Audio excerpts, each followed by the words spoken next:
आशा करता हूँ सब अच्छे होंगे। मैं Rohit Kumar UC live channel से आपके लिए नई क्लास लेके आया हूँ। ये हमारा जनरल साइंस का सेकंड क्लास है हमारी ये। तो आप जिन्होंने पहली क्लास नहीं देखी हुई है वो सबसे पहले पहली क्लास देखें, ताकि आपको वहाँ पे पता चल जाए कि हमने पिछली क्लास में क्या किया था। ठीक है जी। तो आज का डिस्कशन हम स्टार्ट करते हैं। तो एक सेकंड रुकना। तो आज का डिस्कशन हम शुरू करते हैं। तो हमारे पास जो हमने पिछले लेक्चर में किया था उससे आगे कंटिन्यू करते हैं। तो हमारे पास आज हम पढ़ेंगे कि कुछ प्रैक्टिकल यूनिट्स हैं हमारे पास लेंथ के। तो पेपर में क्वेश्चन रहता है कि ये किसके यूनिट है और किसके नहीं है।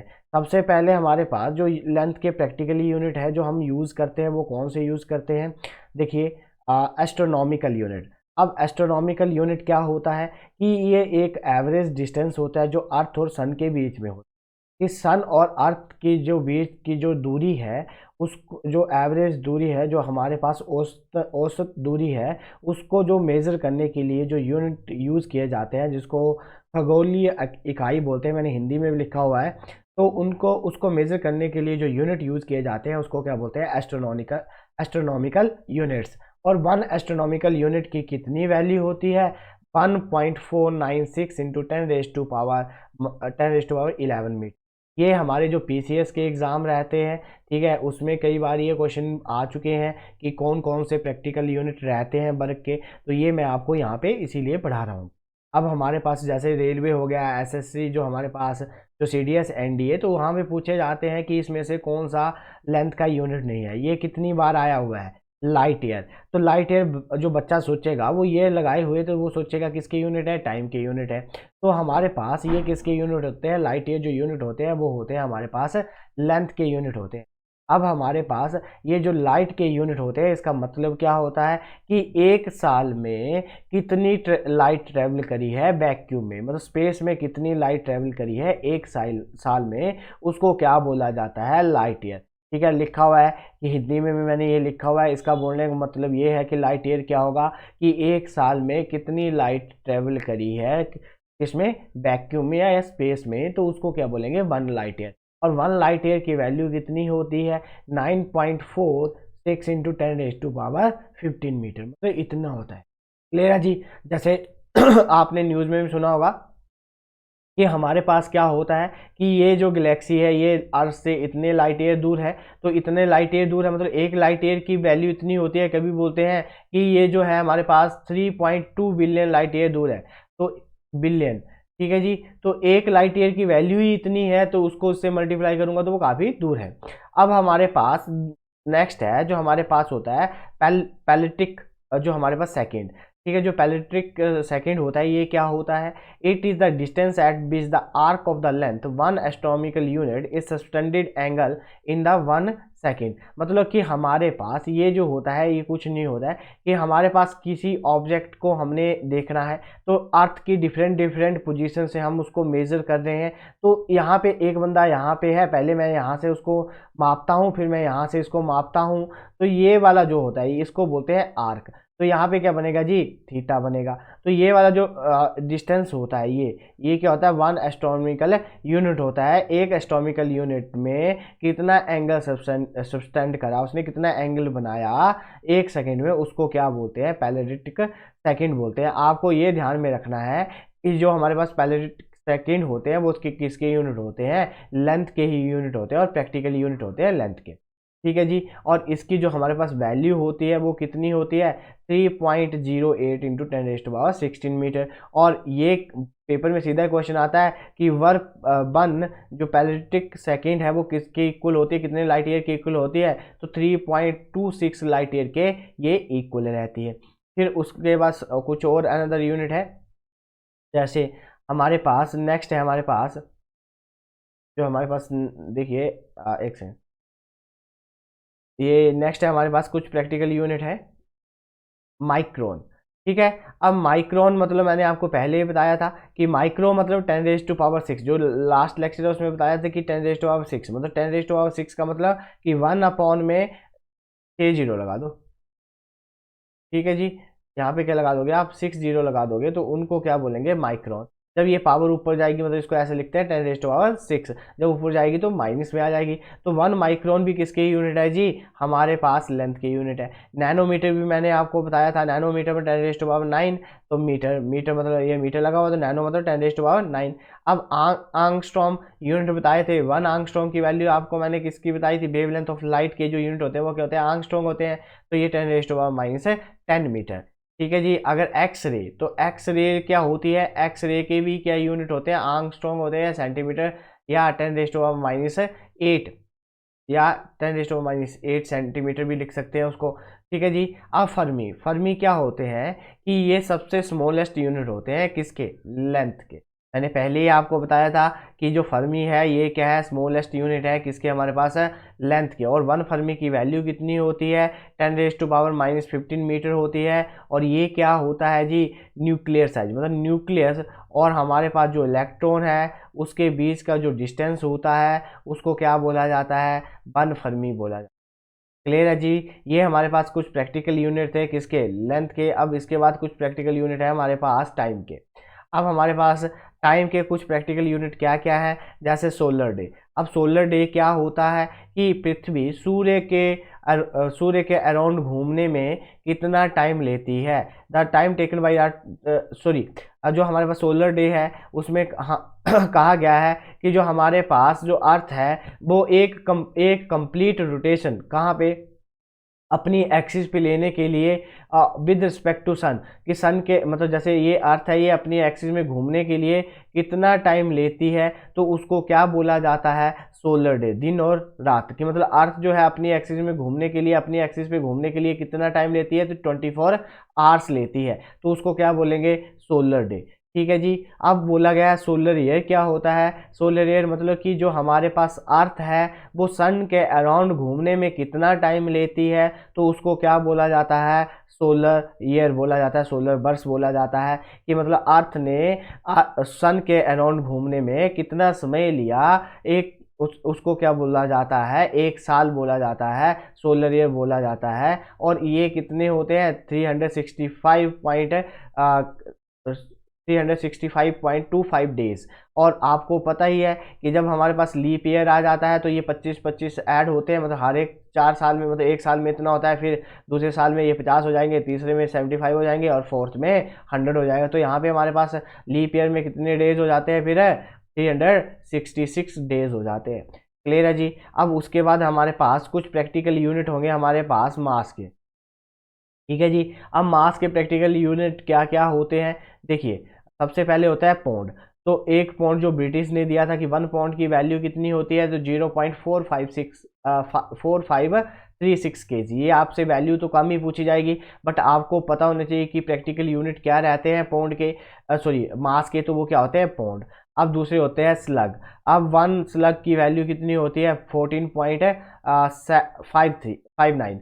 तो आपको पेपर में लिखा होगा कि slug is the unit of, तो स्लग किसकी इकाई है, तो मास की इकाई है। अब क्विंटल, तो एक क्विंटल की वैल्यू कितनी होती है, 100 केजी होती है। एक टन की वैल्यू कितनी होती है, 1000 केजी होती है। एक होते हैं हमारे पास एटॉमिक मास यूनिट। अब एटॉमिक मास यूनिट क्या होता है, ये होता है कि जो हमारे पास जो कार्बन एटम होता है, जो कार्बन एटम होता है उसका जो 1/12 पार्ट होता है, उसको जो मेजर करने के लिए हम जो यूनिट यूज करते हैं उसको क्या बोलते हैं, एएमयू। और 1 एएमयू की वैल्यू होती है, एएमयू मतलब एटॉमिक मास यूनिट, इसकी वैल्यू होती है हमारे पास 1.66 इंटू 10⁻⁻27 केजी की। एक एएमयू मतलब एटॉमिक मास यूनिट की वैल्यू इतनी होती है। और इसके जो सबसे छोटे यूनिट होते हैं वो होते हैं 1 सेक।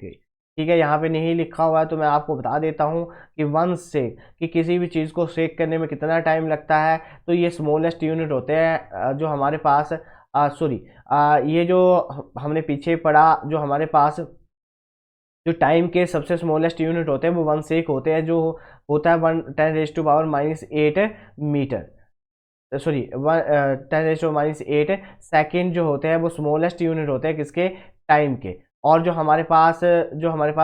मास के यूनिट होते हैं, जो सबसे बड़े मास के यूनिट होते हैं, वो चंद्रशेखर लिमिट होती है। क्या होती है?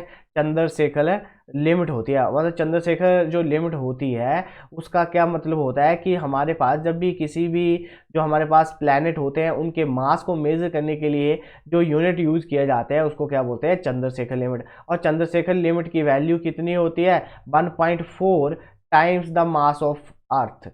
कि चंद्रशेखर लिमिट क्या होती है? 1.4 से मल्टीप्लाई कर देंगे जो मास होगा अर्थ का उससे, तो 1 चंद्रशेखर लिमिट की जो वैल्यू होगी वो ये होगी। ये मास के सबसे बड़े यूनिट होते हैं। और मैं पीछे बताना भूल गया था, तो टाइम के जो यूनिट होते हैं उसमें लिखे नहीं थे, तो मेरे को याद आ गया, तो मैंने सोचा बता देता हूँ कि टाइम के जो सबसे छोटे यूनिट होते हैं वो क्या होते हैं? 1 शेक होते हैं। उसकी जो वैल्यू होती है 10⁻⁻8 सेकेंड होती है। क्लियर है जी? अब उसके बाद हमारे पास नेक्स्ट क्या है? स्केलर और वेक्टर। अब स्केलर क्वांटिटीज क्या होती हैं, वेक्टर क्वांटिटीज क्या होती हैं, किसको स्केलर बोलेंगे, किसको वेक्टर बोलेंगे? अब देखिए यहाँ पे ऐसी स्केलर क्वांटिटीज क्या होती हैं कि ऐसी क्वांटिटी होगी जिनका क्या होगा? ऐसी फिजिकल क्वांटिटी होगी जिनका ओनली क्या होगा? मैग्नीट्यूड ही होगा और उनकी कोई डायरेक्शन नहीं होगी। ठीक है जी? अब क्या है देखिए, अब मैंने बोला कि 1 kg, ठीक है? अब 1 kg मतलब ये हमारे पास क्या कोई न्यूमेरिकल वैल्यू है। अब इसमें मैंने आपको बोला कि भाई ये क्या है? एक स्केलर। स्केलर कैसे? इसकी कोई डायरेक्शन थोड़ी ना, केजी की कोई डायरेक्शन होती है? नहीं होती ना। अगर मैंने बोला आपको 10 किलोमीटर जाना है, तो आपको 10 किलोमीटर जाना है तो कहाँ जाना है? आपके दिमाग में क्या क्वेश्चन आएगा कि सर मुझे 10 किलोमीटर जाना है पर किस डायरेक्शन में जाना है? तो मैंने डायरेक्शन नहीं बताई। मैंने आपको क्या बोला कि 10 किलोमीटर जाओ भाई, तो आप किसी भी डायरेक्शन में जा सकते हो। जब मैंने बोला कि 10 किलोमीटर आपको जाना है, तो ये 10 किलोमीटर क्या है? एक नंबर है। ठीक है जी? एक नंबर है। मैंने इसमें डायरेक्शन को नहीं बताया, मतलब एक मैग्नीट्यूड है ये हमारे पास। मतलब मैग्नीट्यूड क्या होता है? कोई नंबर होता है, कोई हमारे पास स्केलर क्वांटिटी होती है। ठीक है जी? तो ये हमारे पास कोई नंबर है, ये मैग्नीट्यूड है। जब मैग्नीट्यूड की ही बात हो, जैसे 1 kg, केजी मतलब मास, मतलब इसकी डायरेक्शन थोड़ी ना है कि मास तो किसी भी डायरेक्शन में, मतलब मास तो कहीं भी हो सकता है ना। तो इसको क्या बोलेंगे? ये स्केलर क्वांटिटी होती है। स्केलर मतलब जिनकी कोई डायरेक्शन है नहीं होती है। जैसे मास है वो क्या है? स्केलर क्वांटिटी है। अब स्पीड भी क्या है? स्केलर क्वांटिटी है। स्पीड का जो फॉर्मूला होता है वो होता है डिस्टेंस अपॉन में टाइम। अब डिस्टेंस अपॉन में जो हमारे पास डिस्टेंस होता है that is the scalar quantity, क्योंकि इसकी भी कोई डायरेक्शन नहीं होती है। डिस्टेंस तो मैंने बोला 10 किलोमीटर जाना है, तो 10 किलोमीटर आप जा रहे हो तो आप क्या ट्रेवल कर रहे हो? डिस्टेंस ट्रेवल कर रहे हो। आप किसी भी डायरेक्शन में जा रहे हो तो किसी भी डायरेक्शन में आप 10 किलोमीटर चलेंगे, तो वो किस डायरेक्शन थोड़ी बताई मैंने आपको। मैंने बोला 10 किलोमीटर जाना है, आप कहीं भी चले गए, तो आप कहीं भी चले गए मतलब आपने दूरी तो तय करी ना। तो दूरी तय करी, तो दूरी तय करने को जो नंबर था वो कितना था? 10 किलोमीटर था। इसीलिए हमारे पास जो स्पीड भी होती है वो क्या होती है? स्केलर क्वांटिटी होती है। डिस्टेंस, दूरी मैंने अभी आपको बता दिया, ये भी क्या होता है? स्केलर क्वांटिटी होती है। टाइम भी क्या होता है? स्केलर क्वांटिटी होती है। जो वॉल्यूम होता है वो भी क्या होता है? स्केलर क्वांटिटी होती है।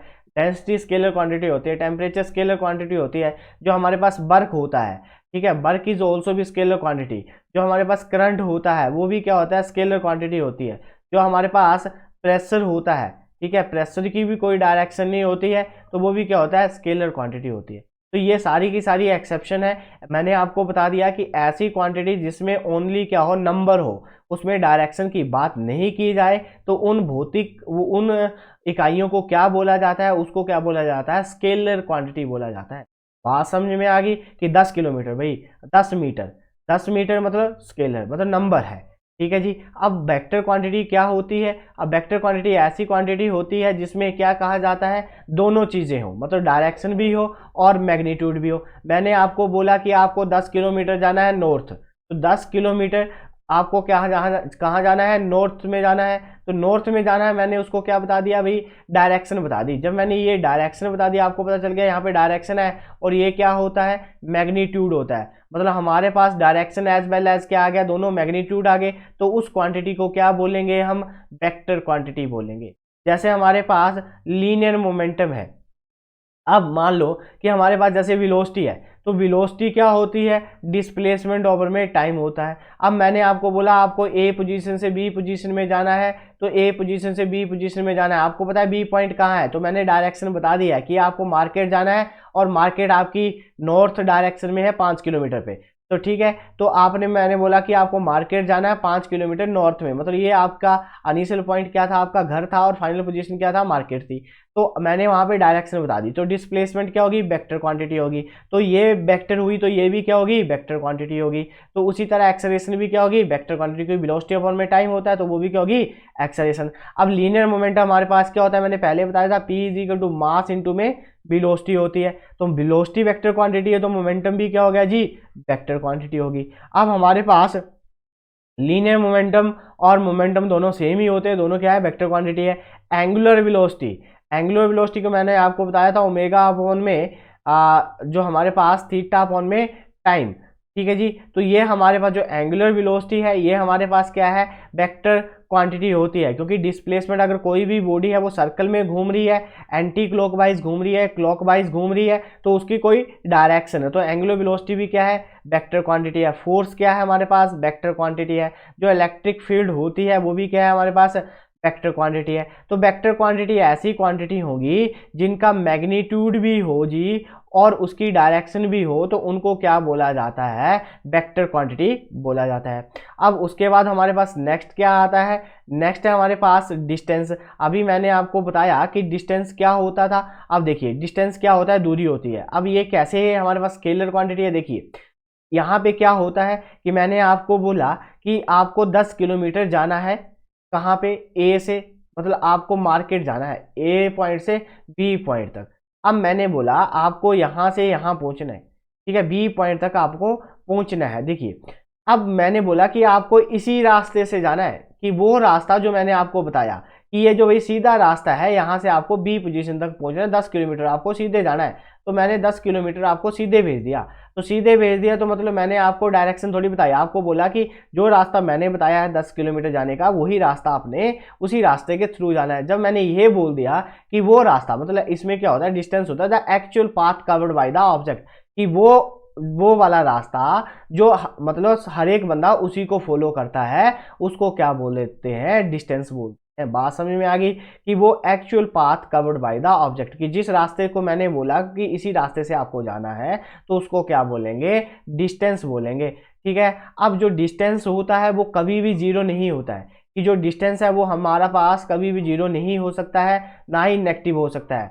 ये हमेशा क्या रहता है, जो डिस्टेंस होता है वो हमेशा हमेशा सदा क्या रहता है, पॉजिटिव ही रहता है। बात समझ में आई, अब कैसे पॉजिटिव रहता है। देखिए मैं आप यहाँ से यहाँ गए, अब ए पॉइंट से आप बी पॉइंट पर तक गए, ये 5 किलोमीटर का था, और आप वापिस आए और यहाँ पे आपके फ्रेंड का घर था 3 किलोमीटर पे, ठीक है जी, 3 किलोमीटर पे आपका फ्रेंड का घर था और आप यहाँ पे रुक गए। अब यहाँ पे डिस्टेंस नेगेटिव नहीं होगा, ध्यान में रखना। देखिए यहाँ से यहाँ गए और वापस यहाँ से यहाँ आए, तो टोटल डिस्टेंस कितना हो गया जी, 8 किलोमीटर हो गया। कि वो बंदा कितना चला, कितनी दूरी तय करी, 8 किलोमीटर उसने दूरी तय करी, तो उसको क्या बोलते हैं, हम डिस्टेंस बोलते हैं। तो डिस्टेंस कभी भी जो है हमारे पास है, ना तो जीरो होगा ना तो नेगेटिव होगा, ये हमेशा क्या रहेगा, पॉजिटिव रहेगा। देखिए अब यहाँ पे देखिए कि ये बंदा, मैंने इसको बोला कि आपको सी पॉइंट तक पहुँचना है, तो ये यहाँ से जाएगा और यहाँ पे सी पे पहुँच जाएगा। तो जो रास्ता मैंने आपको इसको बताया ये उसी रास्ते से गया, तो ये क्या हो गया, डिस्टेंस हो गया। अब इसको यहाँ से बी पोजीशन तक पहुँचना है, तो ये हमारे पास ये भी क्या हो गया, डिस्टेंस हो गया। तो जो हमारे पास वो रास्ता जो है, जो रास्ता बताया गया है, उस रास्ते के थ्रू कोई जाता है या जो ऑब्जेक्ट है वो फॉलो करता है, तो उसको क्या बोलते हैं, डिस्टेंस बोलते हैं। अब विस्थापन क्या होता है, मैंने आपको पहले भी समझाया हुआ है। डिस्प्लेसमेंट क्या होती है कि मुझे एक पॉइंट से बी पॉइंट, जैसे ये है ए पॉइंट से इसको बी पॉइंट तक पहुंचना है, तो चाहे वो यहाँ से जाए चाहे वो यहाँ से जाए, जो भी छोटा रास्ता है जो उसको छोटा लगता है वहां से जाए और अपनी पोजीशन तक पहुंच जाए। तो उसकी इनिशियल पोजीशन ए थी और फाइनल पोजीशन क्या थी, बी थी। मतलब उसका स्टार्टिंग पॉइंट क्या था, जहां से उसने चलना शुरू किया वो ए पोजीशन था, और जहां पे उसको पहुंचना था वो कौन सी पोजीशन थी, बी पोजीशन थी। तो वहां पे वो पहुंचा, तो किसी भी रास्ते से चला जाए तो उसको क्या बोलते हैं, डिस्प्लेसमेंट बोलते हैं। कि इस पे डिपेंड नहीं करेगा कि उसने कौन सा रास्ता अपनाया, इस पे डिपेंड करता है कि उसकी इनिशियल पोजीशन क्या थी और अब फाइनल पोजीशन क्या है, उसको बोलते हैं डिस्प्लेसमेंट। अब डिस्प्लेसमेंट क्या है जी, जीरो भी हो सकती है, नेगेटिव भी हो सकती है और पॉजिटिव भी हो सकती है। ध्यान में रख लेना कि हमारे पास जो डिस्प्लेसमेंट है वो जीरो भी हो सकती है, नेगेटिव भी हो सकती है और पॉजिटिव भी हो सकती है। देखिए अब मैं यहाँ से यहाँ गया और 3 किलोमीटर पे मैं अपने फ्रेंड के घर पे रुक गया, तो यहाँ पे डिस्प्लेसमेंट कितनी होगी। देखिए यहाँ से मेरी फाइनल पोजीशन क्या है, मेरी फाइनल पोजीशन अब यहाँ पे है, और मेरी इनिशियल पोजीशन कहाँ पे है, यहाँ पे। तो मैं मतलब देखो पहले मैं यहाँ से यहाँ गया और यहाँ से यहाँ, ठीक है। मैंने जो हमारे पास जो डिस्टेंस था वो था 8 किलोमीटर। अब मेरी फाइनल पोजीशन 3 किलोमीटर। देखिए ये टोटल डिस्टेंस जो हमारे पास यहाँ से यहाँ तक का डिस्टेंस कितना था जी, 5 था, ठीक है। अब यहाँ से मैं वापस आ गया 3 किलोमीटर पे, मतलब 3 किलोमीटर में वापस आ गया, तो मेरे पास कितना बचा जी, 2 किलोमीटर। तो ये हमारे पास कि मतलब मैंने आधा रास्ता तय कर लिया, और मेरे को कितना रास्ता रहा है तय करने का अपनी वापस पोजीशन पे पहुंचने के लिए, 2 किलोमीटर। अब मान लो कि मैं यहाँ से चला और यहाँ पे मार्केट गया और वापस फिर अपने घर आ गया, तो टोटल डिस्प्लेसमेंट कितनी होगी, मैं गया, मेरी इनिशियल पोजीशन भी सेम होगी और फाइनल पोजीशन भी सेम होगी। तो जिस रास्ते गया उसी रास्ते वापस आके यहाँ पे पहुंच गया, मतलब यहाँ से चला यहाँ पे पहुंचा और यहाँ से फिर वापस यहाँ पे आ गया, तो डिस्प्लेसमेंट कितनी होगी जी, 0 होगी।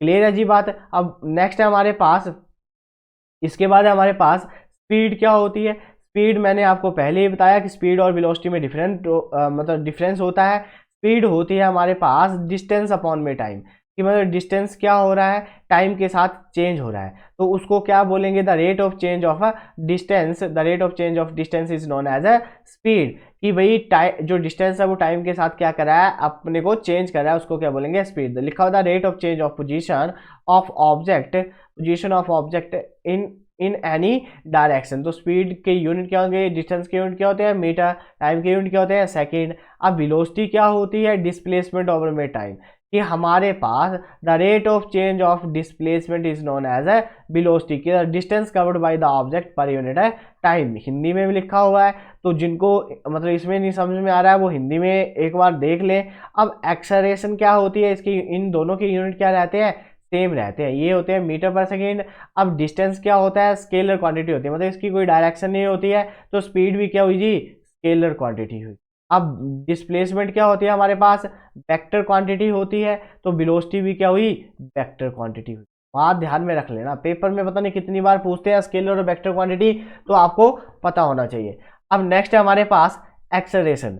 एक्सेलरेशन क्या होता है, the rate of change of velocity, कि मतलब जो हमारे पास वेलोसिटी है वो टाइम के साथ क्या हो रही है, चेंज हो रही है, कि जैसे जैसे टाइम चेंज हो रहा है वेलोसिटी चेंज होती जा रही है, तो उसको क्या बोलते हैं, एक्सेलरेशन बोलते हैं। वेलोसिटी क्या है हमारे पास, वेक्टर क्वांटिटी है, एक्सेलरेशन भी क्या है, वेक्टर क्वांटिटी है। क्लियर है जी बात। अब जब कोई भी बॉडी है जो अगर ऊपर से मतलब अर्थ उसको अपनी तरफ अट्रैक्ट करती है, तो वो बन जाती है एक्सेलरेशन ड्यू टू ग्रेविटी। मतलब एक्सेलरेशन किस में कन्वर्ट हो जाती है, जी में कन्वर्ट हो जाती है। एक्सेलरेशन किस में कन्वर्ट हो जाती है, जी में। अगर मैं किसी भी ऑब्जेक्ट को छत से नीचे गिराता हूं, तो वो जो हमारे पास एक्सेलरेशन है वो क्या बन जाएगी, ग्रेविटी बन जाएगी, और वो नीचे की तरफ क्या करेगी, मूव करेगी। तो जी की जो वैल्यू होती है वो अर्थ पे कितनी होती है, 9.8 मीटर पर सेकेंड का स्केल होती है। जो मैक्सिमम जो ग्रेविटी होती है वो कहाँ पे होती है, अर्थ के सरफेस पे होती है, जहाँ पे हम चलते हैं, जो अर्थ का सरफेस है जहाँ पे हम रहते हैं, वहाँ पे जी की वैल्यू क्या होती है, सबसे ज़्यादा होती है। अगर पूछे सबसे कम कहाँ होती है, तो अर्थ के सेंटर में 0 हो जाती है, कि जैसे जैसे हम अंदर जाते जाएंगे, अर्थ के अंदर घुसते जाएंगे, तो जी की वैल्यू क्या होती जाएगी, 0। ठीक है। जो अर्थ का जो हमारे पास अर्थ है उसका जो केंद्र है, वहां पे जो जी की वैल्यू होगी वो क्या हो जाएगी, 0 हो जाएगी। अब उसके बाद हमारे पास न्यूटन के लॉज। अब न्यूटन ने क्या 3 लॉज दिए थे, और उन लॉज में कौन कौन से हैं। पहला लॉ है न्यूटन का फर्स्ट लॉ, जिसको और किस नाम से बोला जाता है, लॉ ऑफ इनर्शिया बोला जाता है, या जड़त्व का नियम बोला जाता है। अब पेपर में क्वेश्चन आता है कि न्यूटन के फर्स्ट लॉ को और किस नाम से जाना जाता है, तो किस नाम से जाना जाता है, द लॉ ऑफ इनर्शिया, मतलब जड़त्व का नियम। अब इस लॉ में क्या बोला था, कि न्यूटन ने कहा था कि अगर कोई भी बॉडी है या कोई भी ऑब्जेक्ट है, अगर वो रेस्ट में है या मोशन में है, कांस्टेंट स्पीड के साथ स्ट्रेट लाइन में मूव कर रहा है, तो वो उसी मोशन में चलता रहेगा, तो उसी सीधी लाइन में चलता रहेगा। पर कब तक, जब तक हम उस पर फोर्स नहीं लगाते हैं, तो उसको क्या बोला गया, न्यूटन का फर्स्ट लॉ। मतलब कि यहाँ पे जो हमारे पास जो वेलोसिटी होती है वो किसी भी पार्टिकल की क्या होती है, कांस्टेंट होती है। मतलब वेलोसिटी क्या होती है, कांस्टेंट होती है, और जो हमारे पास एक्सेलरेशन होती है वो होती है 0। अब एक्सेलरेशन कैसे 0 होती है, क्योंकि एक्सेलरेशन हमारे पास होती है dv ओवर में dt। ये थोड़ा कंसेप्ट है। अब हमारे पास क्या हो गया, वेलोसिटी क्या है, कांस्टेंट है, तो किसी भी चीज़ का डेरिवेटिव करता हूँ, तो किसी भी कांस्टेंट का डेरिवेटिव क्या होता है, 0 होता है। तो न्यूटन के फर्स्ट लॉ में एक्सेलरेशन क्या होती है, जीरो होती है, और वेलोसिटी क्या रहती है, कांस्टेंट रहती है। न्यूटन ने कहा था कि अगर कोई भी चीज़ अगर रेस्ट में है या मोशन में है, स्ट्रेट लाइन में, सीधे रेखा में है, तो वो उसी में जैसे है वैसी ही रहेगी, पर कब तक रहेगी, जब तक हम उस पर कोई फोर्स नहीं लगाते हैं। इसको बोलते हैं लॉ ऑफ इनर्शिया। क्लियर है जी बात। और जो पहली बार लॉ ऑफ इनर्शिया दिया गया था, ये भी पेपर में क्वेश्चन पूछा गया है, तो जो गलीलियो गलीली था, उनके द्वारा ये पहला लॉ ऑफ इनर्शिया दिया गया था। तो पहली बार जो इसकी बात की गई थी इनर्शिया की, वो किसके द्वारा की गई थी, गलीलियो के द्वारा की गई थी। अब दूसरा है हमारे पास न्यूटन का सेकंड लॉ। अब न्यूटन के सेकंड लॉ को क्या बोला जाता है, रियल लॉ के नाम से जाना जाता है। और न्यूटन का सेकंड लॉ क्या होता है, F is to M A. अब यहाँ से पेपर में देखो घुमा के पूछ लेते हैं कि ए की इसमें से कौन सी रिलेशन सही है। देखिए F is to M A लिखा हुआ है, आपको लिख देंगे कि A is to F upon में एम। तो आपको यहाँ पे एक ऑप्शन ये दे के रखी होगी और आपको पूछ लेंगे कि भाई कौन सी रिलेशन सही है, तो आपको पता होना चाहिए F is to M A. तो यहाँ पे जो हमारे पास मास है वो मल्टीप्लाई में है, तो यहाँ पे आके क्या करेगा, डिवाइड करेगा। तो ये हमारे पास नई रिलेशन बन जाएगी। अब किसी भी बॉडी का मास ज़्यादा होगा तो उसकी एक्सेलरेशन क्या होगी, कम होगी। बात ध्यान में रख लेना कि अगर कोई हैवी ऑब्जेक्ट है तो उसकी मास ज़्यादा है तो एक्सेलरेशन क्या होगी, कम होगी। क्लियर है जी, कोई कंफ्यूजन यहाँ तक। अब नेक्स्ट हमारे पास कि ये न्यूटन का सेकंड लॉ होता क्या है, बोला गया the rate of change of linear momentum, the rate of change of linear momentum when be applied a force. कि हमने क्या किया कि किसी भी बॉडी को क्या किया, फोर्स लगाई और उसका मोमेंटम चेंज हो गया। अब मोमेंटम क्या था, मास इनटू में वेलोसिटी। कि अगर मैंने किसी भी बॉडी को क्या लगाऊंगा, फोर्स लगाऊंगा, तो ये वाली चीज़ क्या हो जाएगी, चेंज हो जाएगी। तो हमारे पास वो क्या आ गया, न्यूटन का सेकंड लॉ आ गया। अब मोमेंटम क्या होता है, मैंने आपको बता दिया, it is the product of the mass and the velocity. अब हमारे पास जो मोमेंटम होता है वो वेक्टर क्वांटिटी होती है, और उसका क्या होता है, दोनों वेक्टर होती है। तो मतलब आपको पता है कि वेक्टर क्वांटिटी वो क्वांटिटी होती है जिनका मैग्नीट्यूड भी होता है और डायरेक्शन भी होती है। ऐसी क्वांटिटी को क्या कहा जाता है, हमारे पास वेक्टर क्वांटिटी कहा जाता है। अब न्यूटन का थर्ड लॉ क्या बोलता है, न्यूटन का थर्ड लॉ बोलता है, इसको और किस नाम से जाना जाता है, कि the law of the action and reaction, या law of the conservation of momentum. की जो मोमेंटम है वो क्या रहेगा, कंजर्व रहेगा, मतलब ना वो चेंज नहीं होगा। ठीक है जी। जैसे आपको पता है कि एनर्जी को ना तो बनाया जा सकता है ना ही इसको नष्ट किया जा सकता है, बट इसको क्या किया जा सकता है, एक बॉडी से दूसरी बॉडी पे ट्रांसफर किया जा सकता है। तो ये हमारे पास कंजर्वेशन है। कंजर्वेशन ऑफ मोमेंटम भी लिखा होता है पेपर में लिखा होता है कि हमारे पास हिंदी में लिखा होगा संवेग के संरक्षण के नियम। ठीक है जी। तो ये पेपर में लिखा होगा, ध्यान में रखना। पेपर में जैसे टेक्निकल वगैरह का जो सीडीएस वगैरह का पेपर रहता है, तो उसमें लिखा होगा कि न्यूटन थर्ड लॉ नहीं लिखा होगा, आपके पास एग्जाम्पल दिया होगा। अभी मैं आपको बताऊंगा एग्जाम्पल, ये नीचे लिखे हुए हैं, इनको भी बताता हूं।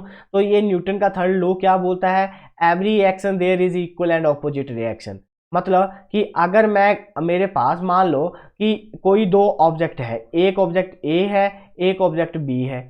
अगर ये दोनों एक दूसरे पे फोर्स लगाते हैं, मतलब जितनी फोर्स ये इस पे लगाएगा उतनी फोर्स ये इस पे लगाएगा। मान लो कि इसको लिखने का फॉर्मूला क्या होता है, ए बी, कि मतलब जिस पे लग रही है उसको पहले लिखते हैं, जिसके द्वारा लग रही है उसको बाद में लिख रहे हैं। तो यहाँ पे बी ने इस पे लगाई तो उसका वो क्या आया, एफ ए बी, और इसने इस पे लगाई, जिस पे लग रही है उसको पहले लिखते हैं तो क्या आ गई, बी ए।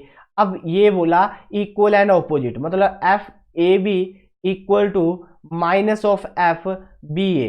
तो ये हमारे पास क्या आ गया, न्यूटन का थर्ड लॉ आ गया, कि जितनी फोर्स एक ऑब्जेक्ट मतलब जितनी फोर्स ए बी पे लगा रहा है उतनी फोर्स बी जो है वो ए पे लगा रहा है, बट ऑपोजिट डायरेक्शन, मतलब एक दूसरे से ऑपोजिट। अगर मैं बोल लूँ तो नेट फोर्स क्या होगी यहाँ पे, zero. F A B plus F B A equal to zero. तो ये न्यूटन का जो हमारे पास क्या है, थर्ड लॉ है।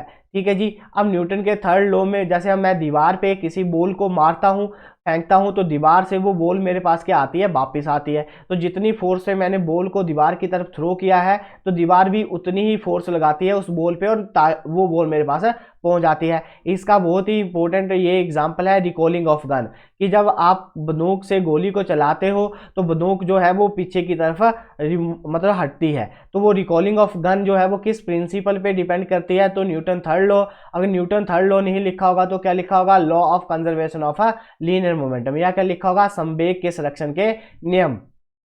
क्लियर है जी बात है। जो बंदा तैरता है, जो स्विमिंग करता है, जो तैराकी करता है, वो भी किस प्रिंसिपल पे बेस्ड है, न्यूटन थर्ड लॉ पे। हम दीवार को धक्का लगाते हैं वो भी किस पे, न्यूटन थर्ड लॉ पे, कि जितनी हम दीवार को धक्का लगाएंगे उतना वो जो है वो भी हम पे धक्का लगाएगा।